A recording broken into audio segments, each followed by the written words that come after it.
Hello everyone. Today's session is on the feature that we have released late last year, which is called Highlights. This is allowing you to easily find relevant activities of a role or a system by highlighting it. This is a feature that is aimed for two audiences really they can use this feature in two different ways. I'm going to go through these scenarios. The first one would be the process editors or analysts, so typically people joining this call.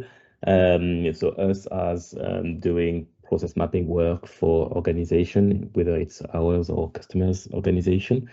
But it's a feature that is also available for viewers, and they can leverage this very easily to locate content that is relevant to them.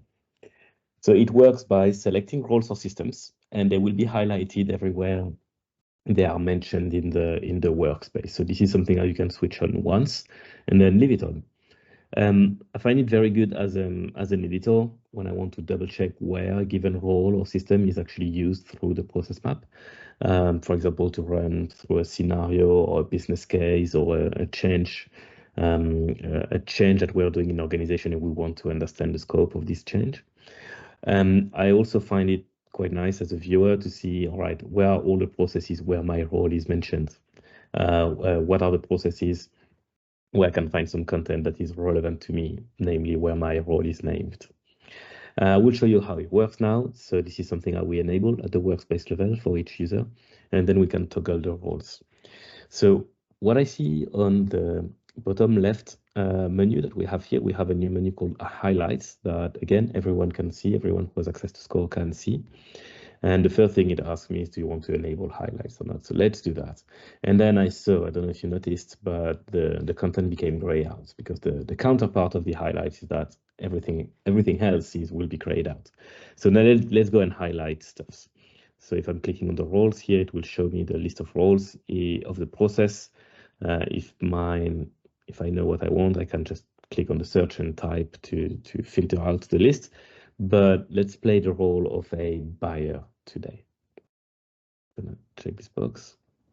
All right. Highlight resource updated.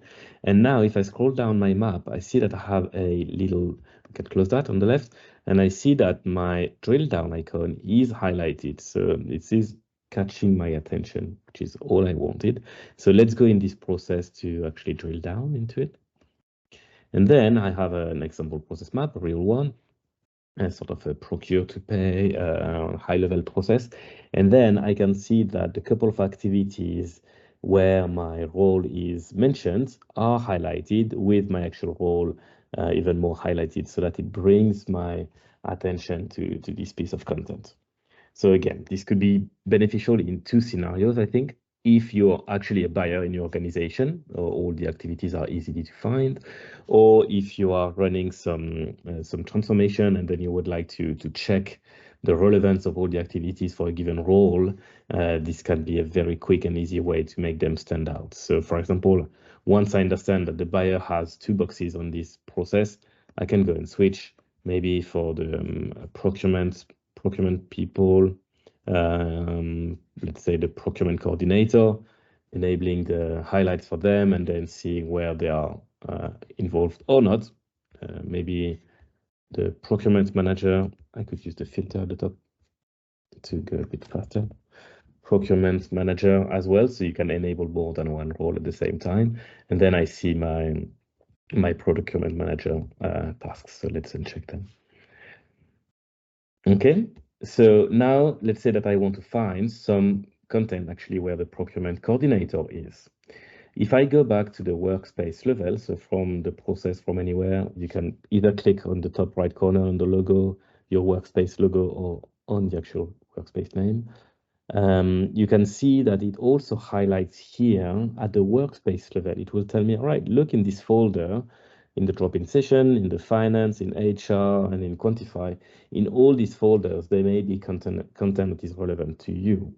So when I go to finance, I see, all right, there's only one process here and it's highlighted. So I will just follow the track of these highlights.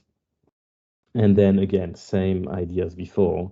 Here you recognize the process we had before, but that's the full version with all the drill downs and all the content in it. And then it sort of steers my attention to these boxes. And then the more I drill down, the more I can see boxes where my roles are named.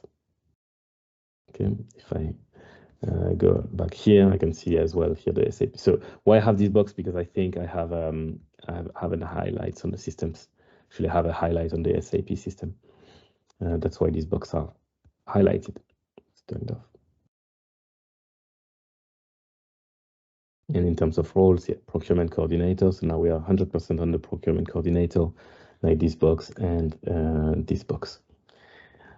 Another interesting thing for helping me either as a process analyst looking at the content or as an end user, if I'm going to the business tools and the role manager, where we have a summary of all the roles usage and the relationship between the different roles, I can see again that my procurement coordinator is highlighted, or everything is about grabbing my attention.